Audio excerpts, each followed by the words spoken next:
By the time the Monaco Grand Prix finally ended, the list of penalties was almost as long as the list of cars that failed to finish. 6 separate penalties for speeding in the pit lane, a drive-through, a podium taken away, a points finish wiped from the board. And sitting at the center of every single one of those decisions was the same governing body, punishing drivers for an offense that several of them swear never happened. Monaco is meant to be the jewel of the season. This year, the FIA turned it into a circus. So how does the slowest, most cautious stretch of track in the entire sport turn into the scene of a speeding epidemic? The answer starts with one number that the drivers cannot stop arguing about. To grasp how strange this is, you have to understand what Monaco normally is. For years, this race has carried a reputation as the most glamorous and, quietly, one of the most boring events on the calendar.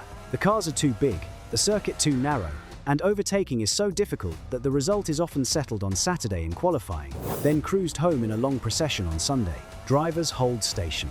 Very little happens. That is the Monaco everyone expects. This year, the stewards alone ruled on something in the order of 15 separate incidents across the weekend, in what people covering the sport called one of the busiest afternoons officials have ever worked. The race famous for nothing happening became the race where almost everything happened, and most of it ended with a penalty. And the warning signs were already there the day before. Qualifying at Monaco is usually the whole ballgame, the single hour that decides your entire Sunday, and even that descended into chaos. Gabriele Bortoleto crashed at the chicane and brought out a red flag that wrecked the session for others, knocking both Haas cars out early before they could set a proper time. Then Charles Leclerc, the local hero chasing pole in front of his home crowd, crashed his own car on his final flying lap. Through all of it, the teenager Kimi Antonelli somehow kept his head and put his Mercedes on pole, edging out Max Verstappen by less than a 20th of a second. The weekend was already bending out of shape. By Sunday, it would snap completely. In the pit lane at Monaco, the speed limit is 60 kilometers an hour. That is slower than you drive through a quiet town with houses on either side. The cars barely move. A driver could almost reach out and touch the wall as they roll past. And yet, one by one, the fastest drivers on the planet start getting flagged for going over it. The first name on the list is Lewis Hamilton. The reading next to his car is 60.1, a tenth of a kilometer an hour over the line. That is not a typo. That is the entire margin, for 1/10 of 1 kilometer an hour. On a day when these cars hit well over 200 down the quick sections, Hamilton is handed a 5-second penalty. And the more you look at how that number is calculated, the less sense it makes. Put simply, the system does not actually clock how fast a car is going at any single moment. There is no radar gun, no camera pointed at the speedometer. Instead, the timing equipment records the exact instant a car crosses one electronic line buried in the track, then the instant it crosses the next one, and works out an average speed from the distance between them and the time it took to cover it. Travel that fixed distance a fraction too quickly, and the system declares you were speeding, even if your true top speed never once touched the limit. Think of it like a speed camera on a motorway that does not photograph your car at a single spot, but times you between 2 bridges and works out your average. Drive normally, and you are fine, but quietly move one of those bridges closer to the other without telling you, and a journey you completed at a perfectly legal speed suddenly reads as if you were flying. The driver did nothing different. The measuring stick moved. Here is where Monaco this year gets genuinely strange. The entry to the pit lane has a slight kink in it. If a driver clips the inside of that kink, taking the tighter, more natural racing line, they shorten the distance the timing system believes they covered. The same amount of time, over a shorter distance, and the maths quietly spits out a higher average speed. These drivers were not flooring it down the pit lane. They were rounding a corner a little tighter than the system wanted, the way racing drivers do on pure instinct every lap of their entire lives. There is one more piece to this. This is the first season the grid has a brand new team on it, and that team's garage sits right at the end of the pit lane. To make room for it, the geometry of the whole pit entry was redrawn. The drivers were threading a layout that no longer behaved the way it had for years. Race control did send a warning before the race, telling teams to take the wider line through that kink. But a polite warning beforehand is a very different thing from a system that then punishes you by a 1/10 of a kilometer an hour the moment you get it slightly wrong. If Hamilton had been the only driver caught, this would be a footnote, a quirky little fine on an otherwise quiet afternoon. It was only round 1. People assumed the first penalty was a one-off. They were wrong. George Russell gets exactly the same penalty, with exactly the same reading. 60.1. Oscar Piastri, one of the fastest men on the grid, the same again. Franco Colapinto joins the list. And then there is Pierre Gasly, who does not get caught once. He gets caught twice. A first penalty for the pit lane, and then a second one on a separate lap, this time measured at 60.4, for speeding under the safety car At a moment when the cars are crawling around behind a slow control car, and there is no possible advantage to be gained at all. And the speeding penalties are only the start of the paperwork. Add in Russell's drive-through, a separate drive-through, and 2 more penalties for Sergio Perez, a collision penalty for Nico Hülkenberg, and track limits penalties for Lance Stroll, and the day produces something in the order of a dozen separate punishments. A dozen. At the race where the cars move slowest and take the fewest risks of the entire year. And that does not even count the cases the stewards looked at and waved away, the safety car gaps, the near misses, the investigations that fizzled out into nothing. By the time the officials finally downed their pens, they had picked over around 15 separate incidents in a single afternoon. By now, a pattern is forming that is very hard to ignore. Of the 5 drivers punished for speeding, 4 of them have a Mercedes engine bolted into the back of their car. The one exception is Hamilton, sitting in a Ferrari. The FIA's official answer to this pattern is that it is pure coincidence. Maybe it is, but when the same offense keeps landing on cars built around the same engine, the people who lost their afternoons over it are in no mood to call it luck. And if you are wondering how a driver who never broke the limit can be punished for breaking it, you are asking exactly the same question the drivers are. If that sounds bad, keep watching, because this is where one driver's day collapses completely. Of everyone tangled up in this mess, nobody pays a steeper price than George Russell. Everything was in place for a clean, solid points finish. Russell just did not know yet that his own pit crew were about to take it away from him. His 5-second penalty should have been a minor wound. A few extra seconds served at his next pit stop. An annoyance, nothing more. Then his own team turns that small wound into a catastrophe. Under the safety car, Mercedes calls Russell in. To serve a 5-second penalty, the crew is required to stand and wait 5 full seconds before they are allowed to lay a finger on the car. They do not wait. The mechanics go straight to work and start changing the tires. And because the penalty is served wrong, the stewards take it away and replace it with something far heavier, a drive-through, sending Russell down the length of the pit lane at racing speed, while the race carries on without him. Afterwards, Toto Wolff falls on his sword and calls it a clear mistake by the team, a failure of their own communication. Russell's own verdict is shorter and sharper. The punishment, he says, simply does not fit the crime. And the cruelest part is the timing of it. Only 2 weeks earlier in Canada, Russell had been leading, genuinely leading, before his race fell apart and he walked away with nothing, watching what he later called 40 points vanish down the drain. Now here he is again, leaving another weekend empty-handed. Even his Saturday had been a warning.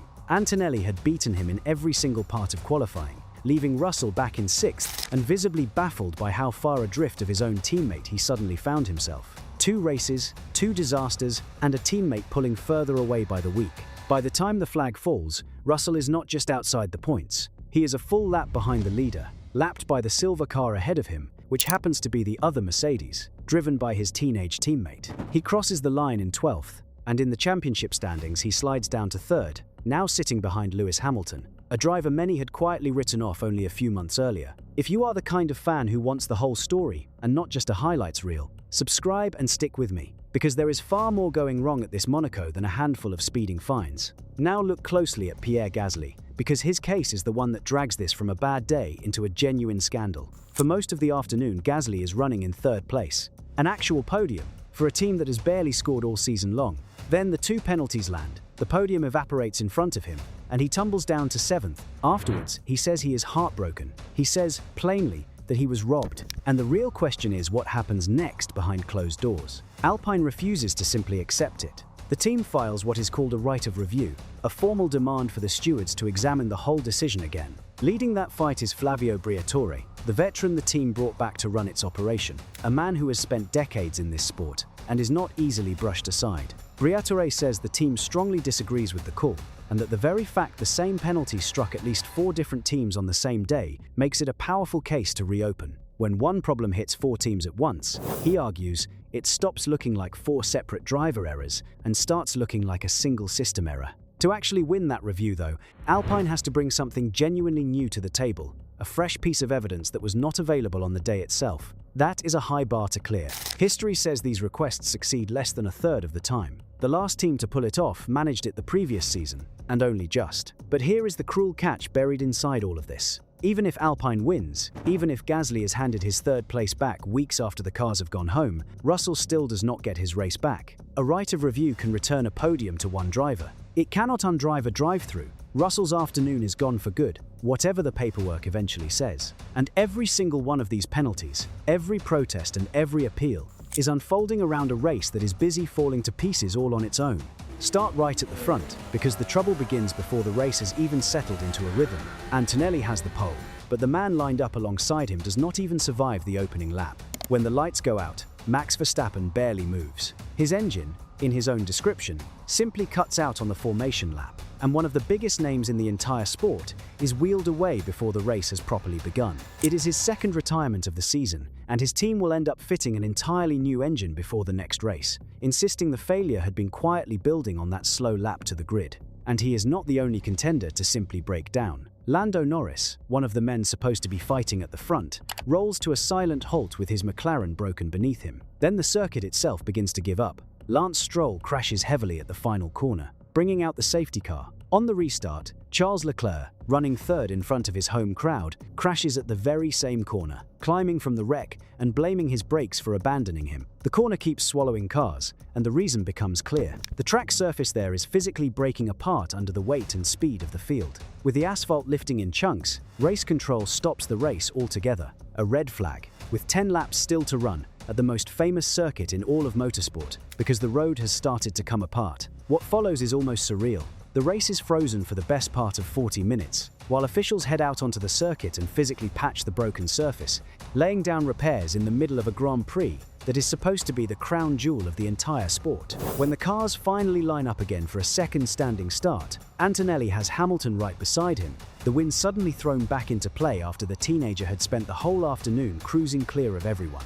But Antonelli does not flinch. He gets away cleanly, pulls straight back out of reach, and goes on to take the pole, the win, and the fastest lap all in the same weekend. An almost flawless performance dropped into the middle of total disorder. While everyone around him fell apart, the youngest man on the grid did not put a single wheel wrong. Leclerc's complaint about his brakes does not go unanswered for long. The company that builds those brakes hits back in public, saying it is astonished by his comments, and that pointing the finger before anyone has even studied the data is premature. Ferrari, quietly, begin planning to move Leclerc onto the very same braking setup that Hamilton has been running. And here is a corner of the day that barely registered with anyone watching. The grid's newest team, the one that only joined the sport this season, is chasing its first ever championship point through Sergio Perez. He does not collect one penalty, he collects 3. A reprimand for lining up in the wrong place on the warm-up lap, a drive-through for starting from the wrong grid slot, parking in a gap that was never his to take, and then a 10-second penalty after the race, because one of his wheels was sitting outside its painted box at the restart. By the time the stewards have finished with him, the new team's first point has been wiped away and handed instead to Fernando Alonso.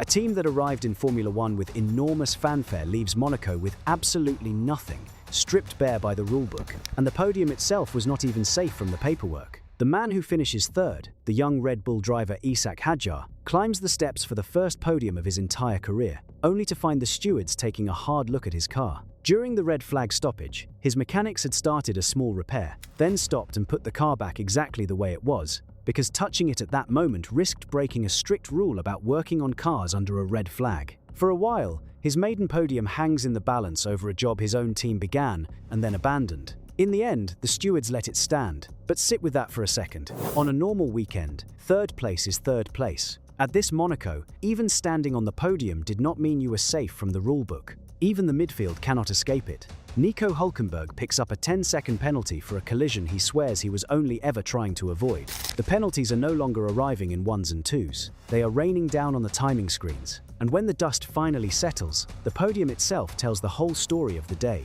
Antonelli wins. Hamilton somehow climbs to second in a Ferrari. And standing on the third step is a rookie celebrating his first ever podium, while 2 of the sport's biggest names sit crumpled in the barriers, and a third sits 12th and fuming. Step back from the chaos for a moment, because this is about far more than one ruined Sunday. Antonelli, the teenager, is not just winning, he is running away with the entire season. This is his 5th victory in a row. He now sits on 156 points, a full 66 clear of the driver in second, while the man he shares a garage with, George Russell, is stranded on 88 and sliding backwards. Hamilton's quiet run to second place lifts him above Russell into second overall, his strongest championship position in years. And it is not only the drivers' table that Monaco has bent out of shape. In the fight between the teams, Mercedes now sit on 244 points, a crushing 79 clear of Ferrari, with everyone else a distant rumour far behind them. For all of Hamilton's strong Sundays, Ferrari are being slowly buried, and the gap is starting to look like a season already slipping away. The penalties at Monaco did not just cost a few points on one afternoon. They quietly reshaped the entire title fight, punishing the chasers and letting the runaway leader disappear over the horizon. Someone, somewhere, should have seen this coming. Race control had even warned the teams to take the wider line. The warning went out. The penalties came anyway. So who actually carries the blame for all of this? The FIA has an answer ready, and on paper, it sounds perfectly reasonable. The governing body says it went back and checked its timing equipment after the race and found nothing wrong with any of it. No broken sensor, no faulty loop, no glitch in the software. The system, it insists, did exactly what it was built to do. The drivers were measured traveling a fraction too fast over the distance because they cut the line, the rules are the rules, and the teams had been warned in advance. As far as the FIA is concerned, that is the end of the matter. The drivers tell a story that could not be more different. Hamilton says he was shocked to be told he had been speeding, because he knows he never went above the limit, and that the real problem lies in the distance, not his speed, and that it is something the sport urgently needs to look into. Russell says he was sitting on the pit lane limiter before the line, only letting it go once he was safely passed, and that there is clearly something wrong in the system when this many drivers are caught by the same thing on the same day. And to be fair, not everyone in the paddock is convinced the drivers are blameless. Even Andrea Stella, the boss of McLaren, quietly admits that his own driver's penalty might have come from cutting that corner a little too aggressively. So there is a version of this where the drivers really did shave the line and got exactly what the rules promised them. But that admission cuts both ways. Because if shaving a racing line by a hair earns you a 5-second penalty at the most important race of the entire year, then the rule itself is the problem, not the men behind the wheel. And that is the heart of it. When this many professionals, the most precise car controllers on Earth, all get punished for something not one of them believes they did, the simplest explanation is not that every last one of them suddenly forgot how to drive through a pit lane. And this is the real charge against the FIA. Not that it invented a speed limit, not that it conjured these penalties out of thin air. The charge is that it built and then defended a system in which a driver can do everything correctly, sit on the limiter, never once exceed the limit, and still be punished by a margin so impossibly small that no human being alive could feel it through the wheel. A system that can turn a slightly tighter racing line into a 5-second penalty. And it let that system decide podiums and points at the single race on the calendar, where overtaking is nearly impossible and track position is worth everything. Then, when the people it had punished came asking for answers, the reply was simply that the equipment is fine. And as things stand right now, nothing has been fixed. The FIA has not changed the rule. It has not changed the equipment. It has not conceded that anything went wrong at all. Alpine's challenge is still sitting somewhere awaiting a verdict. A verdict that will either hand Gasly back the podium that was taken from him, or confirm that 1/10 of a kilometre an hour was enough to take it away for good. Antonelli drives away from Monaco with another win and a championship lead that is starting to look untouchable. Russell drives away third in the table and furious. And Formula One travels on to Barcelona, carrying a question it still has not answered. If the officials running the most prestigious race of the entire year cannot measure something as basic as speed in a way the drivers are willing to trust, then what exactly are they getting right? This story is not over, not even close.